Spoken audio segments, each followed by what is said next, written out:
The deep dive के इस नए सेशन में स्वागत है।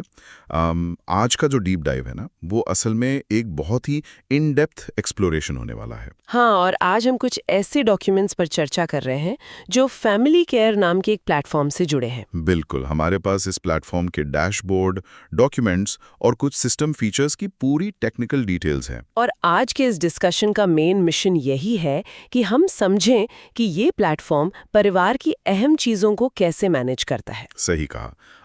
जैसे कि परिवार की खुशियाँ, जन्मदिन या फिर स्वास्थ्य से जुड़ी बहुत ही सीरियस बातें, जैसे दवाओं के रिमाइंडर हो गए या ब्लड प्रेशर और शुगर ट्रैकिंग। वो भी बिना किसी टेक्निकल झंझट के। हाँ। लेकिन टेक्निकल बातों में जाने से पहले अगर हम एक बहुत ही आम सिचुएशन के बारे में सोचें जिससे हम सब वाकिफ हैं। हाँ, मतलब रोजमर्रा की जिंदगी वाली बातें। एग्जैक्टली। अक्सर ऐसा होता है कि हम सुबह उठते हैं और अचानक दिल धक से रह जाता है। याद आता है कि यार, कल तो घर में किसी बेहद खास सदस्य का जन्मदिन था। ओह, और वो दिन तो अब बीत चुका है। हाँ, या फिर ऐसा होता है कि दिन के बीच में अचानक से एक टेंशन सी होने लगती है कि क्या माँ की बीपी की दवा का टाइम तो नहीं निकल गया। अरे हाँ, ये तो हर घर की कहानी है। या फिर कभी कभी तो ये भी होता है कि दवा की स्ट्रिप ही खत्म हो गई है और किसी ने ध्यान ही नहीं दिया। बिल्कुल। ये जो रोजमर्रा की छोटी छोटी चिंताएं हैं ना, ये असल में एक बहुत भारी मेंटल स्ट्रेस बन जाती हैं। और सबसे बड़ी बात यह है कि इस स्ट्रेस को कम करने के लिए आजकल लोग जो तरीके अपना रहे हैं वो खुद में एक अलग तरह का खतरा है। आप वो अलग अलग एप्स डाउनलोड करने की बात कर रहे हैं ना? हाँ, मेरा मतलब है लोग प्ले स्टोर या ऐप स्टोर पर जाते हैं, कोई भी रैंडम कैलेंडर या रिमाइंडर ऐप डाउनलोड कर लेते हैं और अनजाने में अपने परिवार की सबसे सेंसिटिव इन्फॉर्मेशन उन ऐप्स को दे देते हैं। एग्जैक्टली। मेडिकल डेटा हो, जन्मतिथि हो या परिवार की पूरी दिनचर्या, सब कुछ अलग अलग कंपनियों के इंटरनेट सर्वर्स पर चला जाता है। सुविधा के नाम पर देखा जाए तो ये प्राइवेसी का एक बहुत बड़ा सौदा है। हम अपनी याददाश्त की कमियों को कवर करने के लिए अपना सारा डेटा दांव पर लगा देते हैं। यही वो पॉइंट है जहां आज के जो हमारे सोर्सेज हैं वो सबसे ज्यादा ध्यान खींचते हैं। इस फैमिली केयर के डॉक्यूमेंट्स में ये साफ दावा किया गया है कि ये पूरी तरह से ऑफलाइन और प्राइवेसी फर्स्ट सिस्टम है।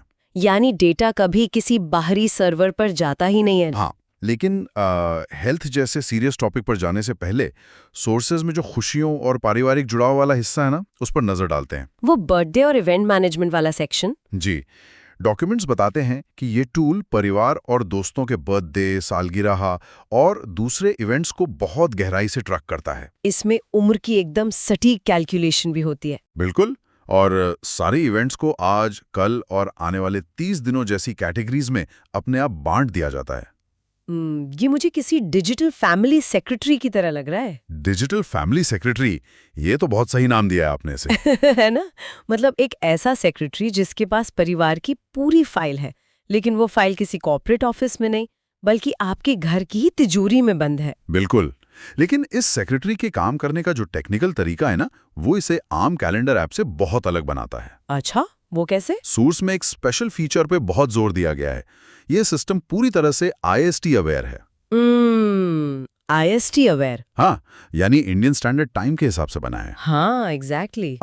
ये IST वाला हिस्सा मुझे थोड़ा कंफ्यूज कर रहा है। मेरा मतलब है कि आजकल तो हर स्मार्टफोन में ग्लोबल क्लॉक होती है, हर ऐप में टाइमर होता है। हाँ, देखने में ऐसा ही लगता है। तो फिर इस IST नेटिव होने का असल फायदा क्या है?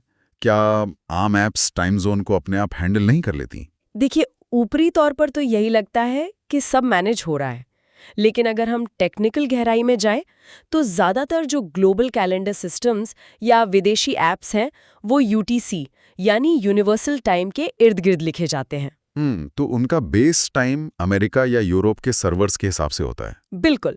और इसका रिजल्ट ये होता है कि डेटाबेस में जो तारीखें सेव होती हैं वो UTC फॉर्मेट में होती हैं। अच्छा, तो इससे प्रॉब्लम क्या आती है? अब मान लीजिए कि किसी का बर्थडे है।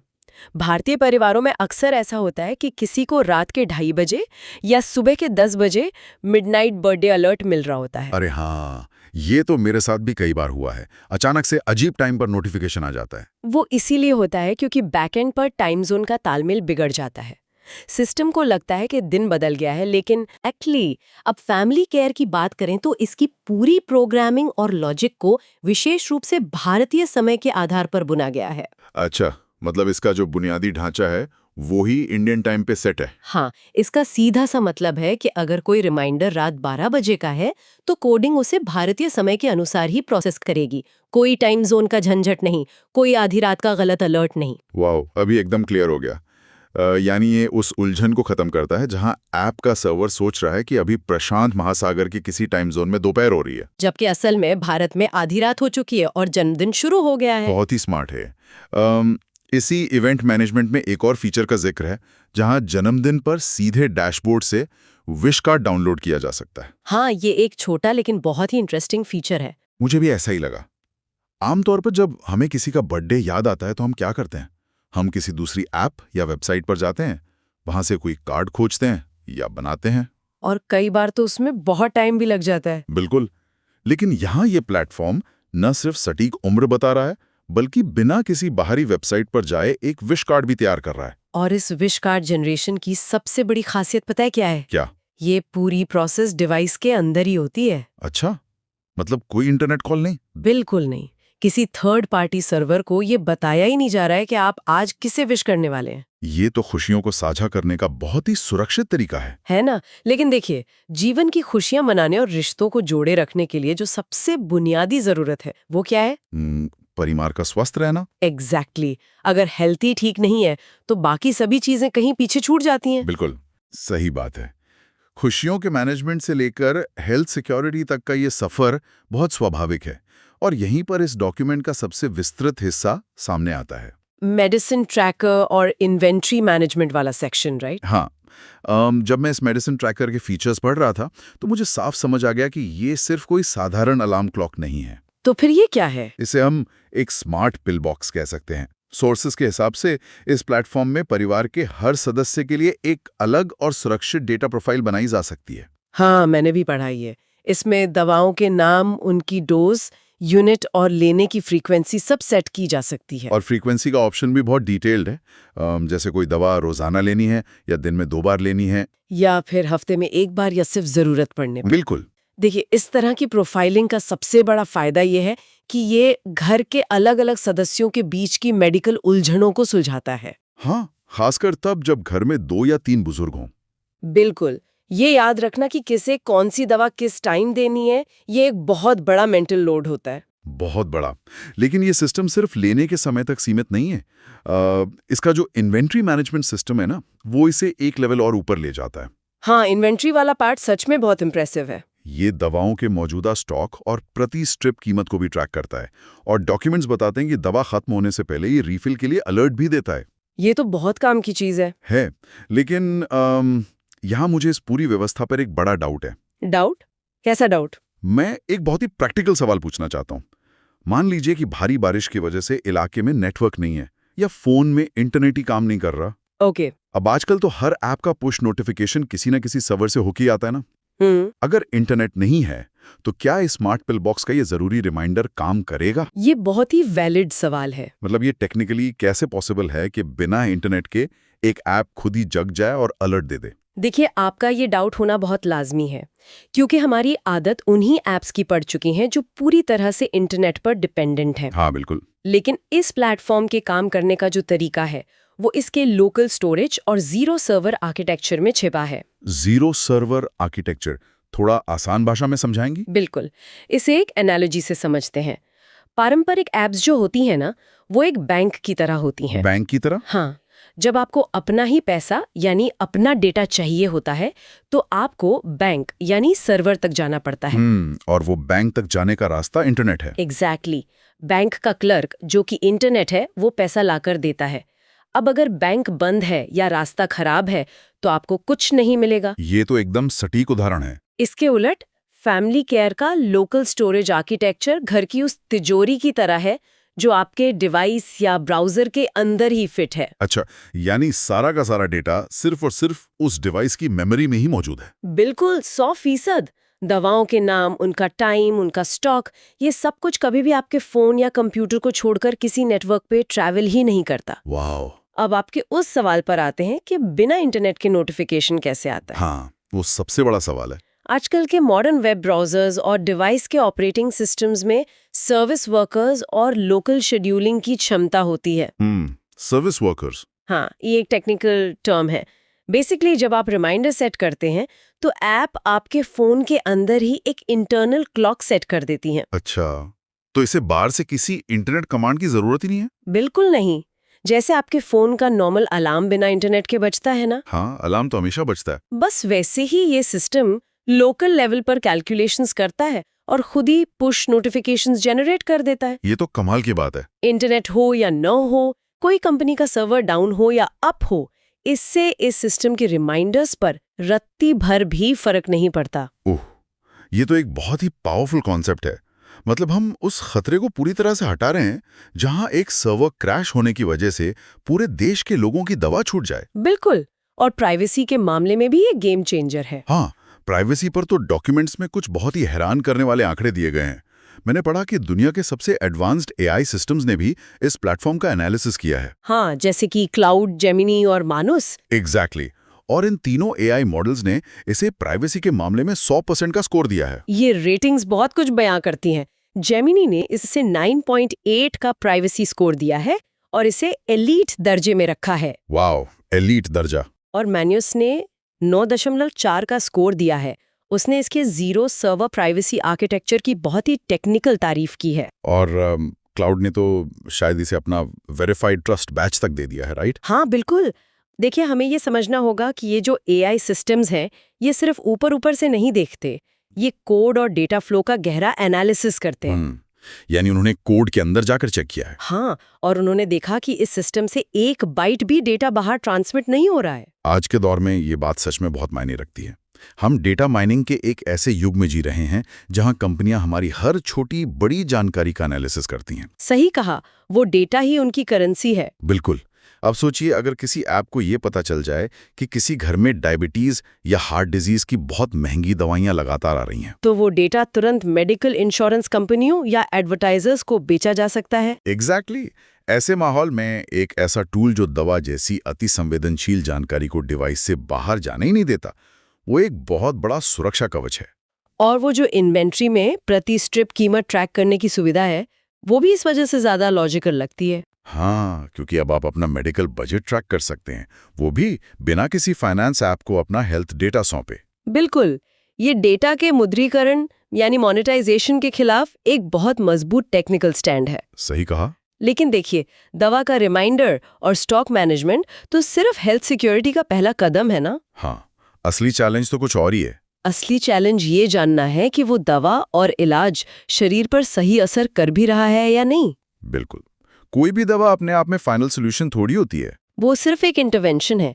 शरीर उस दवा पर कैसे रिएक्ट कर रहा है, ये चेक करने के लिए हेल्थ मैट्रिक्स की रेगुलर मॉनिटरिंग बहुत जरूरी है। और यहीं से हम इस प्लेटफॉर्म के एक और सबसे क्रिटिकल फीचर की तरफ बढ़ते हैं, बीपी और शुगर ट्रैकर। ये section medical point of view से बहुत इंपॉर्टेंट है। डॉक्यूमेंट्स के हिसाब से ये सिस्टम ब्लड प्रेशर ट्रैकिंग में सिस्टोलिक यानी ऊपर का बीपी, डायस्टोलिक यानी नीचे का बीपी और पल्स की पूरी ट्रैकिंग करता है। और ब्लड शुगर के मामले में भी ये 3 तरह की रीडिंग्स लेता है। हाँ, फास्टिंग, पोस्ट मील यानी खाना खाने के बाद, और रैंडम रीडिंग। बिल्कुल। ये डेटा कलेक्ट करना तो चलो ठीक है, आम बात है, लेकिन मुझे इसमें एक फीचर बहुत ही अलग और खास लगा। कौन सा? सिस्टम में मेडिकल साइंस की एकदम सटीक नॉर्मल रेंज पहले से ही दर्ज की गई है, मतलब हार्ड कोडेड है। अरे हाँ, ये हार्ड कोडेड नॉर्मल रेंज वाला फीचर तो बहुत ही डीप है। मुझे भी ऐसा ही लगा। जब हम किसी आम डायरी या नोटपैड में अपनी रीडिंग्स लिखते हैं तो वहां सिर्फ नंबर्स होते हैं, उनका कोई कॉन्टेक्स्ट नहीं होता। कॉन्टेक्स्ट से आपका क्या मतलब है यहाँ? इसे थोड़ा और डिटेल में समझाएंगी? जरूर। देखिए, मान लीजिए कि घर पर कोई बुजुर्ग व्यक्ति अपनी फास्टिंग शुगर नापता है और मशीन पर रीडिंग 110 आती है। ओके। अब अगर उसे कॉन्टेक्स्ट नहीं पता तो वो एकदम से घबरा सकता है कि अरे मुझे तो गंभीर शुगर हो गई है। हाँ, पैनिक करना बहुत नेचुरल है। लेकिन फैमिली केयर सिस्टम में ये पहले से दर्ज है कि फास्टिंग शुगर के लिए 70 से 99 की रेंज नॉर्मल है। ओके। और 100 से 125 प्री डायबिटिक है और 126 से ऊपर डायबिटिक की कैटेगरी में आता है। अच्छा। इसी तरह पोस्ट मील के लिए 140 से कम और रैंडम के लिए 200 से कम की रेंज सेट की हुई है। तो इसका मतलब जब वो व्यक्ति अपनी 110 रीडिंग दर्ज करता है तो सिस्टम उसे तुरंत संकेत देता है कि ये केवल प्री डायबिटिक रेंज है, इसमें घबराने की नहीं बल्कि थोड़ी सतर्क होने की जरूरत है। वाओ, ये तो उस व्यक्ति के मेंटल स्ट्रेस को तुरंत कम कर देगा। बिल्कुल, उनका जो बेवजह का पैनिक होता है वो काफी हद तक खत्म हो जाता है। ये बहुत ही प्रैक्टिकल अप्रोच है। इसे देखकर मुझे उन साधारण डायरियों की याद आ गई जो अक्सर हमारे घरों में टीवी के पास या टेबल पर महीनों पड़ी रहती हैं। अरे हाँ, वो धूल खाते हुई डायरियां। हाँ, हम उनमें कभी कभार बीपी या शुगर लिख देते हैं और फिर वो डायरी कहीं गुम हो जाती है। और जब डॉक्टर के पास जाते हैं तो हाथ खाली होते हैं। एग्जैक्टली। या तो हमारे पास कोई पुराना डेटा नहीं होता या हम डॉक्टर से बस इतना ही बोल पाते हैं कि डॉक्टर साहब कल बीपी थोड़ा ज्यादा लग रहा था, जो कि डॉक्टर के लिए किसी काम का नहीं है। बिल्कुल, वो डायरी सिर्फ आंकड़े दर्ज करती है, लेकिन ये जो डैशबोर्ड है ना, ये खतरे की लाल बत्ती जलने से पहले ही सिचुएशन का अंदाजा दे देता है। आपने वो जो साधारण डायरी वाला एग्जाम्पल दिया ना, वो इस पूरी प्रॉब्लम की जड़ है। वो कैसे? देखिए, मेडिकल साइंस में खासकर जो क्रॉनिक बीमारियां होती हैं, उनमें कोई भी अच्छा डॉक्टर सिर्फ एक दिन की रीडिंग देखकर कभी दवा की डोज नहीं बदलता। अच्छा, मतलब एक दिन की रीडिंग काफी नहीं होती? बिल्कुल नहीं। हमारे शरीर का ब्लड प्रेशर या शुगर कोई मशीन की तरह काम नहीं करता। कई बार ये एक दिन के लिए ऊपर या नीचे हो सकता है। जैसे शायद व्यक्ति को पिछली रात अच्छी नींद ना आई हो। हाँ, या उसने ऑफिस का थोड़ा तनाव ले लिया हो, या खाने में कुछ भारी खा लिया हो। अरे हाँ, और मैंने एक व्हाइट कोट सिंड्रोम के बारे में भी पढ़ा है कहीं। अरे वाह, आपने इसके बारे में पढ़ा है? हाँ, जहाँ कुछ लोगों का बीपी तो सिर्फ क्लिनिक में डॉक्टर को देखकर ही बढ़ जाता है, जबकि घर पे वो बिल्कुल नॉर्मल फील कर रहे होते हैं। बिल्कुल सही कहा। व्हाइट कोट सिंड्रोम एक बहुत ही कॉमन क्लिनिकल सिचुएशन है। तो ऐसे में तो एक दिन की रीडिंग एकदम भ्रामक हो सकती है। एग्जैक्टली। इसीलिए डॉक्टर्स एक अकेला डेटा पॉइंट नहीं देखना चाहते, वो एक पूरा पैटर्न देखना चाहते हैं। पैटर्न। और जब फैमिली केयर का ये ट्रैकर इस्तेमाल किया जाता है तो ये केवल रोजाना के आंकड़े दर्ज नहीं करता। तो फिर ये और क्या करता है? ये पिछले 30 दिनों का एक एकदम सटीक एवरेज निकालता है और उसके ग्राफिकल ट्रेंड्स बनाता है। अच्छा, ग्राफ्स के फॉर्म में? हाँ, तो जब मरीज डॉक्टर के पास जाता है तो वो एक अस्पष्ट और आधी अधूरी डायरी के बजाय एक बहुत ही क्लियर डेटा आधारित रिपोर्ट दिखाता है, जिसमें पिछले पूरे महीने का ट्रेंड साफ-साफ दिखता है। बिल्कुल। इससे तो सच में इलाज की पूरी दिशा ही बदल सकती है। डॉक्टर उस 30 दिन के ग्राफ को देखकर तुरंत समझ जाएगा कि जो दवा अभी चल रही है वो सही काम कर रही है या नहीं, या फिर उसे बदलने की जरूरत है। ये तो एक तरह से मरीज को अपने खुद के स्वास्थ्य का कंट्रोल अपने हाथ में लेने की पावर देता है। और इस पावर के साथ साथ ये एक बहुत बड़ी मेंटल पीस यानी मानसिक शांति भी देता है। अब फिर से उसी प्राइवेसी वाले पॉइंट पर आ रही है ना। हाँ, क्योंकि इन सब एक दूसरे से जुड़ा है। सोचिए, आपका पूरा 30 दिन का मेडिकल इतिहास, आपका बीपी कब बढ़ता है, आपकी शुगर कब घटती है, ये दुनिया का सबसे सेंसिटिव हेल्थ डेटा है। इसमें कोई शक नहीं। अगर किसी थर्ड पार्टी एनालिटिक्स कंपनी की इस डेटा तक पहुंच हो जाए तो वो आपको टारगेटेड मेडिकल विज्ञापन दिखा सकती हैं, या फिर अनएथिकल तरीके से आपकी प्रोफाइलिंग कर सकती हैं, जिससे आगे चलकर इंश्योरेंस क्लेम में दिक्कत आए। एग्जैक्टली। इसीलिए ये डिवाइस ओनली अप्रोच इतनी जरूरी है। ये सुनिश्चित करती है कि आपके परिवार की ये 30 दिन की ब्लड शुगर और बीपी रिपोर्ट सिर्फ 2 जगह रहें।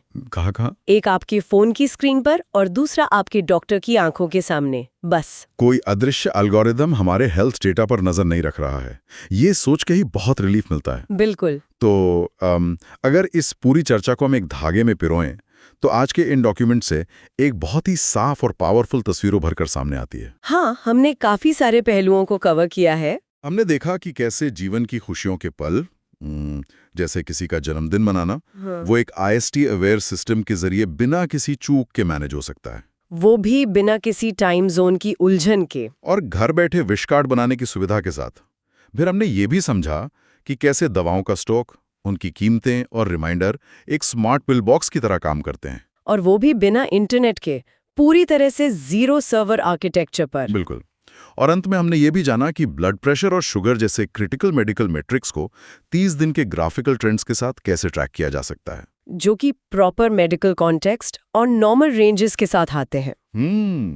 सबसे बड़ी बात यह है कि ये सारे काम, इवेंट्स, मेडिसिन इन्वेंट्री और हेल्थ ट्रैकिंग, ये सब एक ही छतरी के नीचे हो रहे हैं, एक ही डैशबोर्ड पर। आमतौर पर अगर देखा जाए तो इन 3 अलग-अलग कामों के लिए लोगों को 3 अलग-अलग ऐप्स डाउनलोड करनी पड़ती हैं। हाँ, और उन तीनों के अलग-अलग अकाउंट्स बनाओ। याद रखो। और सबसे खतरनाक बात, अपनी प्राइवेसी खोने के 3 अलग-अलग दरवाजे खोल दो। ये तो बहुत डरावना है। लेकिन इस प्लेटफॉर्म का जो एनालिसिस हमने किया है वो ये साबित करता है कि एक इंटीग्रेटेड सिस्टम जो 100% लोकल स्टोरेज पर चलता है वो ना केवल पॉसिबल है बल्कि असाधारण रूप से प्रभावी भी है। तभी तो इसे AI से 9.8 जैसा इतना हाई ट्रस्ट स्कोर मिला है। आज के दौर में जहां इंफॉर्मेशन ओवरलोड हमारी दिनचर्या का एक नॉर्मल हिस्सा बन गया है, जहां हर दूसरी ऐप हमारा ध्यान खींचना चाहती है और हर कंपनी हमें अपने क्लाउड सर्वर से जोड़कर रखना चाहती है, ऐसे समय में इस तरह का एकदम साफ ऑफलाइन और लोकल सिस्टम सच में एक कमाल की मानसिक शांति देता है। ये डिजिटल शोर शराबे को पूरी तरह से म्यूट कर देता है, ताकि हमारा सारा ध्यान सिर्फ उस चीज पर लगा रहे जो असल में हमारे लिए मायने रखती है, यानी हमारे परिवार की खुशियां और उनका स्वास्थ्य। बिल्कुल। ये तकनीक के सही उपयोग का एक बहुत ही बेहतरीन उदाहरण है। क्योंकि तकनीक का तसे काम हमारा सेवक बनना है, न कि हमारा मालिक बनकर हमारे डेटा पर कब्जा करना। ये सिस्टम चुपचाप बैकग्राउंड में अपना काम करता रहता है बिना हमारी जासूसी किए। और यही अच्छे टेक की पहचान है। बिल्कुल सही। और इसी सटीक बात पर आज के इस डीप डाइव एक्सप्लोरेशन का समापन एक विचारोत्तेजक सवाल के साथ करते हैं। एक ऐसा सवाल जिस पर हम सबको सोचना चाहिए। हाँ, इस पर गहराई से विचार करना बहुत जरूरी है।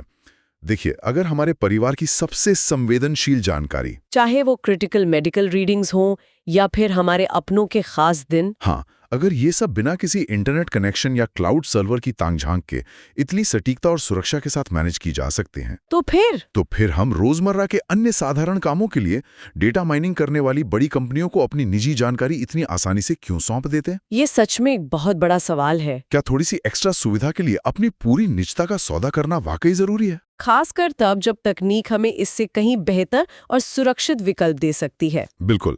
इस सवाल को अपने जहन में रखिएगा और खुद से पूछिएगा कि आपकी और आपके परिवार की डिजिटल तिजोरी की चाबी आखिर किसके हाथ में होनी चाहिए? आपके अपने हाथ में या किसी अनजान सर्वर के हाथ में? आज के इस इन डेप्थ डीप डाइव में बस इतना ही। सुरक्षित रहिए और अपने डेटा को लेकर सतर्क रहिए। अपनों का ख्याल रखिए और अपनी जानकारी को लेकर हमेशा जागरूक बने रहिए।